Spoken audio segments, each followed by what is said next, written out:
வணக்கம் சகோ, இது உங்கள் டிஎஃப் தமிழ் மூவி டைம். இன்னைக்கு விஷ்ணு விஷால் நடிப்பில் ரிலீஸ் ஆயிருக்க ஆரியன் படம் எப்படி இருக்குன்னு தான் பார்க்க போகிறோம். ஃபர்ஸ்ட் ஆரியன் படத்துடைய கதை என்னன்னு பார்த்துடலாம். படத்துடைய ஸ்டார்டிங்கில் ஒரு லைவ் டிவி சேனல் ப்ரோக்ராம் நடந்துட்டு இருக்கு.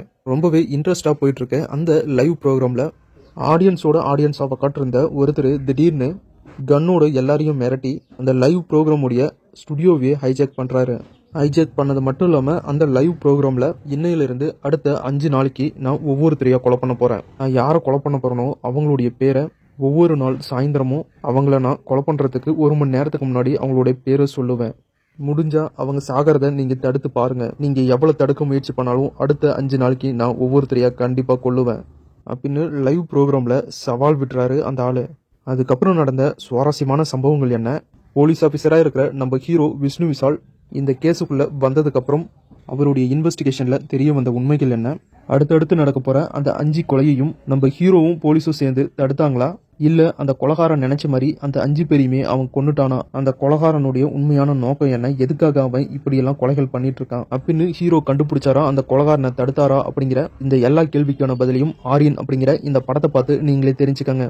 ஒரு சூப்பரான இன்வெஸ்டிகேஷன் கிரைம் த்ரில்லர் மூவியா இந்த படத்தை எடுத்திருக்காங்க. படத்துடைய ஸ்டார்டிங்லேயே ஒரு சூப்பரான ட்விஸ்ட் வச்சு தான் படமே ஸ்டார்ட் ஆகுது. அந்த ட்விஸ்ட் சீன் தான் இந்த படத்துடைய ஹைலைட்னு சொல்லலாம். அதுதான் இந்த படத்துடைய உயிர் நாடி. படத்துல தேவையில்லாத சீன் அப்படின்னு எதுவுமே இல்லை. படம் பக்காவா இருக்கு. அந்த அளவுக்கு படத்துடைய ஸ்டார்டிங்லேருந்து எண்டு வரைக்குமே ரொம்பவே இன்ட்ரெஸ்டா சூப்பராகவே கூட்டிட்டு போயிருக்காங்க. இன்னொரு விஷயம் என்னன்னா, ராட்சசன் படத்துக்கும் இந்த படத்துக்கும் எந்த ஒரு சம்மந்தமும் இல்லை. ராட்சசன் படம் அது வேற லெவலான ஒரு சைக்கோ கிரைம் த்ரில்லர் மூவி. ஆனால் இந்த படம் டோட்டலாக இந்த படத்துடைய கதையும் பிளாட்டுமே வேற. ஒரு கிரைம் த்ரில்லர் இன்வெஸ்டிகேஷன் மூவியை வச்சு சூப்பரான ஒரு சோசியல் மெசேஜும் சொல்லியிருக்காங்க இந்த படத்தில். அதனால விஷ்ணு விஷால் நடிப்பில் ரிலீஸ் ஆன ராட்சசன் படம் மாதிரி இருக்கும் அப்படின்னு எதிர்பார்த்து இந்த படத்தை பார்க்காதீங்க. ராட்சசன் படம் வேற, இந்த படம் டோட்டலாக வேற அப்படிங்கிற ஒரு மனநிலையோடு தான் இந்த படத்தை நீங்கள் பார்க்கணும். படத்தில் நடிச்சிருக்க எல்லா ஆக்டர்ஸுமே அவங்களுடைய ரோலை பக்காவாக பண்ணியிருக்காங்க. கில்லர் ஒவ்வொரு கொலையாக பண்ணுறப்ப எப்படா இப்படிலாம் யோசிச்சு பண்ணுறான் அப்படிங்கிற அளவுக்கு ரொம்பவே சூப்பராக எடுத்திருந்தாங்க. படம் போக போக ரொம்பவே இன்ட்ரெஸ்டாகவே எடுத்திருந்தாங்க. டோட்டலாக விஷ்ணு விஷால் நடிப்பில் ரிலீஸ் ஆயிருக்க ஆரியன் படம் எப்படி இருக்குது அப்படின்னா, ஒரு சூப்பரான கிரைம் த்ரில்லர் இன்வெஸ்டிகேஷன் மூவியாக இந்த படம் ரிலீஸ் ஆயிருக்கு. கூடவே ஒரு சூப்பரான சோசியல் மெசேஜையும் சொல்லியிருக்காங்க. படம் நல்லா இருக்கு. கண்டிப்பாக இந்த படத்தை எல்லாருமே பார்க்கலாம். அந்த அளவுக்கு ஒரு சூப்பரான படம் தான்.